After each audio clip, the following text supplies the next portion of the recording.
Satreskrim Polresta Malang Kota menetapkan bos salah satu tempat karaoke sebagai tersangka penganiayaan dan menahannya. Selain bos tempat karaoke, polisi juga menangkap seorang petugas keamanan tempat karaoke yang ikut menganiaya korban. Dua pelaku penganiayaan yang ditangkap polisi yakni berinisial JF yang merupakan bos salah satu tempat karaoke dan MI petugas keamanan tempat karaoke tersebut. Dua pelaku ini ditangkap di rumah masing-masing setelah polisi melakukan gelar perkara kasus dugaan penganiayaan yang terjadi beberapa waktu lalu. Kapolresta Malang Kota AKBP Budi Hermanto mengatakan kedua pelaku ini ditangkap setelah dilakukan gelar perkara dan dinaikkan statusnya ke sidik. Dari hasil sidik dan dari alat bukti yang cukup, kedua pelaku kemudian ditangkap. Kedua pelaku diduga melakukan penganiayaan terhadap salah satu korban yang juga karyawan tempat karaoke tersebut. Akibat penganiayaan tersebut, korban mengalami sejumlah luka. Kedua pelaku juga akan dijerat pasal 170 KUHP dengan ancaman maksimal 9 tahun penjara. Dari hasil lidik tersebut, sehingga dilakukan gelar perkara peningkatan status sebagai tersangka, naik ke sidik. Dari sidik diperiksa ulang keterangan berdasarkan 184 KUHP, keterangan saksi, ahli, surat petunjuk dan keterangan tersangka. Nah, kami sudah memegang beberapa alat bukti yang cukup sehingga kami melakukan upaya paksa pada hari Jumat tanggal 25 Juni 2021 pukul 15.30 mengamankan saudara JF. Setelah itu pukul 19.00 mengamankan saudara MI. Jadi dugaan pasal yang kami terapkan adalah 170 ayat 2, ancaman hukuman maksimal 9 tahun penjara.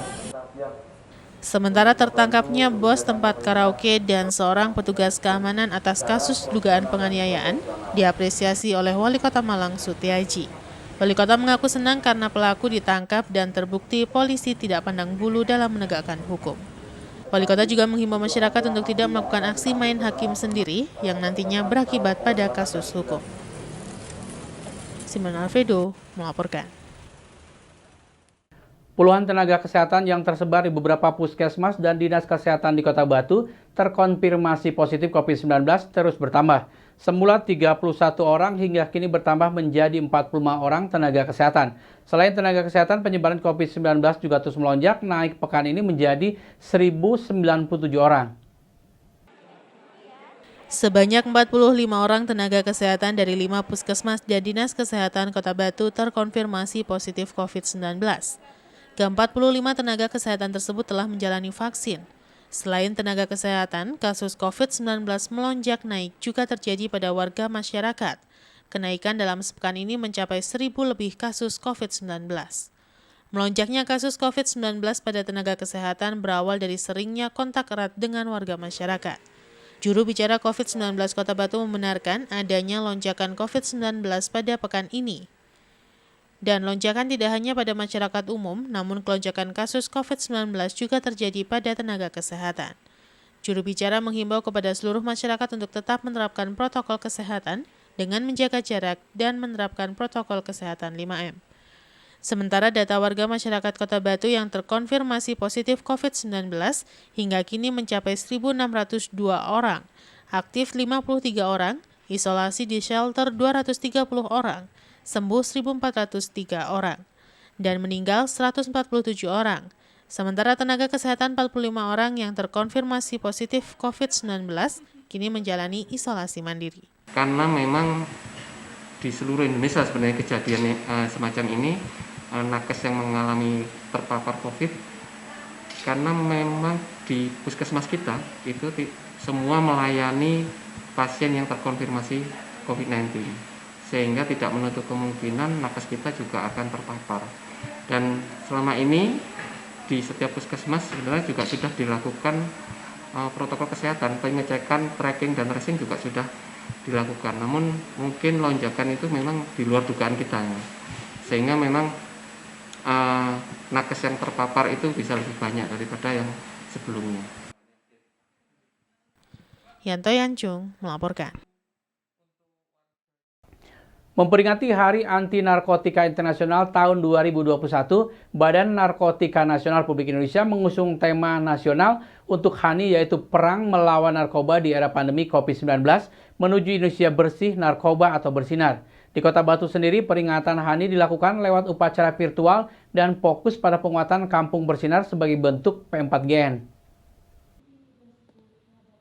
Peringatan Hari Anti Narkoba Internasional 2021, Badan Narkotika Nasional Republik Indonesia mengusung tema nasional untuk HANI, yaitu Perang Melawan Narkoba atau War on Drugs di era pandemi COVID-19 menuju Indonesia Bersih Narkoba atau Bersinar.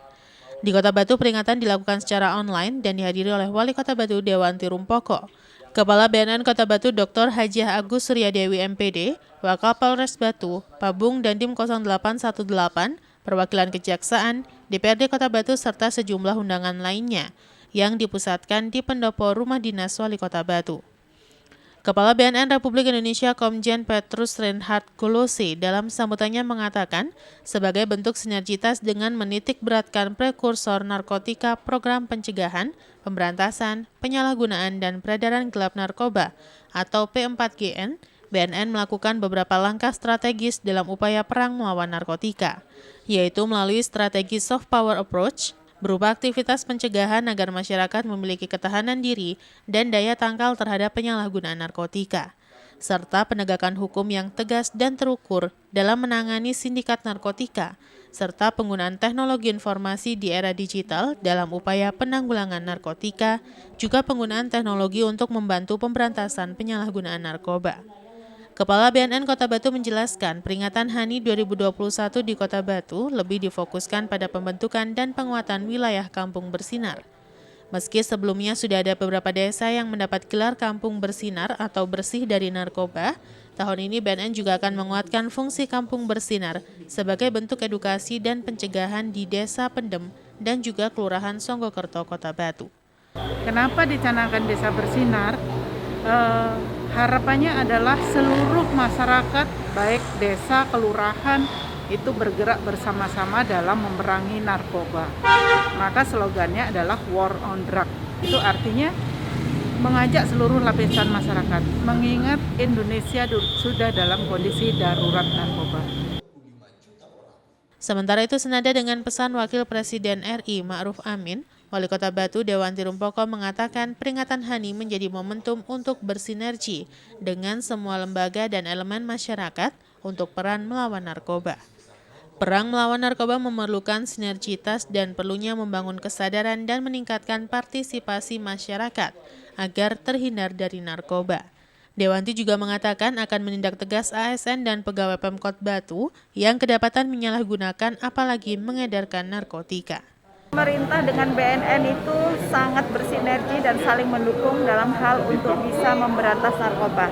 Karena kita tahu bahwa narkoba ini adalah hal yang sangat bisa merusak masa depan bangsa. Ya, apalagi ketika bukan hanya anak muda, bahkan anak kecil pun sudah banyak ada yang terkena. Seperti yang disampaikan Pak Presiden, bayangin anak TK, SD, itu tidak boleh terus terjadi. Jadi kita orang tua harus care dan aware kepada anak-anaknya. Ada hal-hal yang berubah sedikit kepada anak, kita harus tahu kenapa penyebabnya. Dan kita juga menjaga lingkungan dan Pak RT, ART, Siskamling semua untuk bisa selalu waspada tentang hal-hal yang terjadi di lingkungan kita supaya narkoba ini tidak merajalela di sekitar kita. Ya, mudah-mudahan seperti itu. Yanto Yancung melaporkan. Terima kasih Anda masih bersama kami Info 7 Malang Raya. Akibat terkendala cuaca, hujan yang masih turun dalam beberapa hari terakhir mengakibatkan kerontokan pada bunga apel. Tidak hanya itu, apel banyak yang rusak akibat serangan lalat buah sehingga mengurangi volume dan juga kualitas hasil panen. Beginilah suasana di lahan pertanian apel di Tulungrejo, Bumiaji, Kota Batu. Akibat terkendala faktor cuaca hujan yang masih turun dalam beberapa hari terakhir, berdampak pada kerusakan tanaman khususnya pada bagian bunga. Bunga apel yang seharusnya akan menjadi calon apel banyak yang rontok akibat hujan. Padahal biaya yang telah dikeluarkan sampai pohon apel bisa berbunga lumayan besar, sehingga ketika bunga rontok maka kerugian sudah terlihat. Tidak hanya itu, serangan cabuk dan lalat buah juga masih terjadi, sehingga banyak apel kecil maupun besar mengalami pembusukan dan pada akhirnya rontok dan jatuh. Kondisi ini yang banyak membuat petani merugi, sehingga tidak jarang petani akhirnya mengurangi pohon apel dan mengganti dengan jeruk yang biaya perawatannya tidak setinggi apel. Menurut salah seorang petani setempat menjelaskan, seringnya kerugian dialami petani diantaranya akibat menurunnya volume hasil dan panen, dan harga jual yang sering tidak bisa menutupi biaya pengeluaran. Dengan harga jual di bawah 10.000 akan berat untuk menutupi pengeluaran dan idealnya di atas 12 ribuan per kilogram.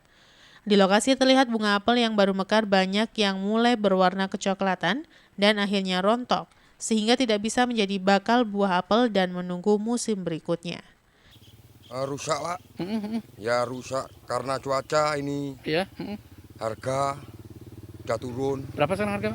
Sekarang harga 4.000 mungkin. 4.000 rendah Pak ya? Ya rendah. Kan musimnya musim pandemi ya. Iya.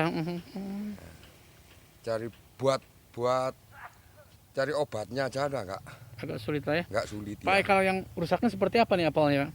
Seperti trutul-trutul ini. Buahnya itu Ya. rontok. Iya. Enggak, kalau kehujanan itu bunganya rusak. Pak, kalau sudah kayak gini hasilnya bisa berkurang berapa persen hasil panen Pak? Aduh, 50%. Oh bisa 50% Pak? Ya 50%. Berarti salah satunya penyemprotan Pak terus-terusan ya? Ya. Iwan Hikmawan melaporkan. Masih adanya kunjungan wisata petik apel Kota Batu disyukuri para sopir mikrolet karena untuk mencari penumpang saat ini sangat sulit.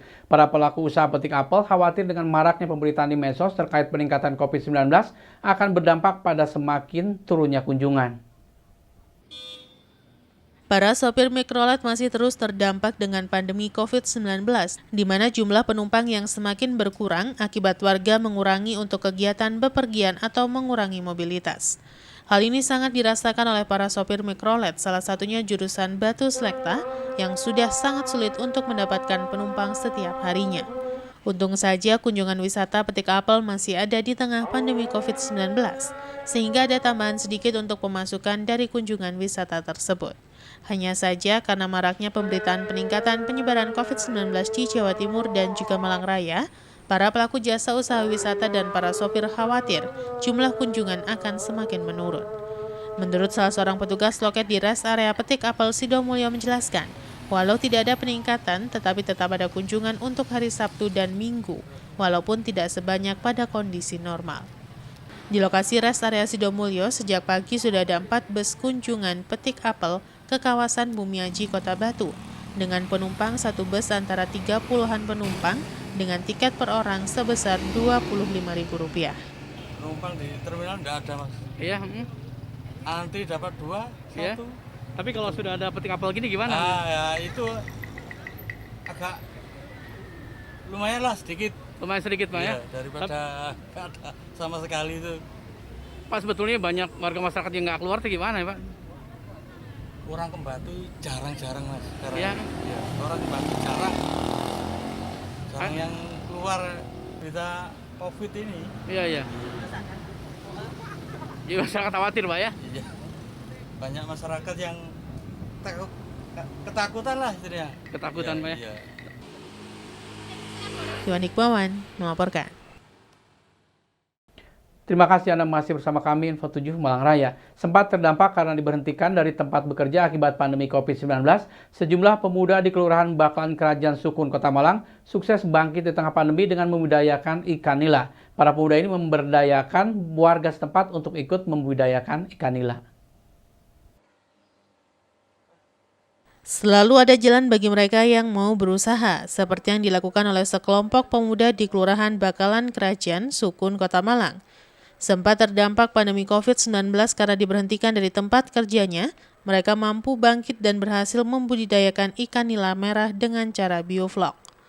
Ide awal untuk membudidayakan ikan nila merah bermula saat pandemi, di mana sejumlah pemuda yang kehilangan pekerjaan kemudian berinisiatif untuk mencari kegiatan lain yang bermanfaat.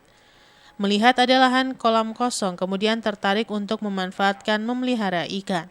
Awal memulai hanya menebar 500 ekor bibit ikan nila merah dan sukses.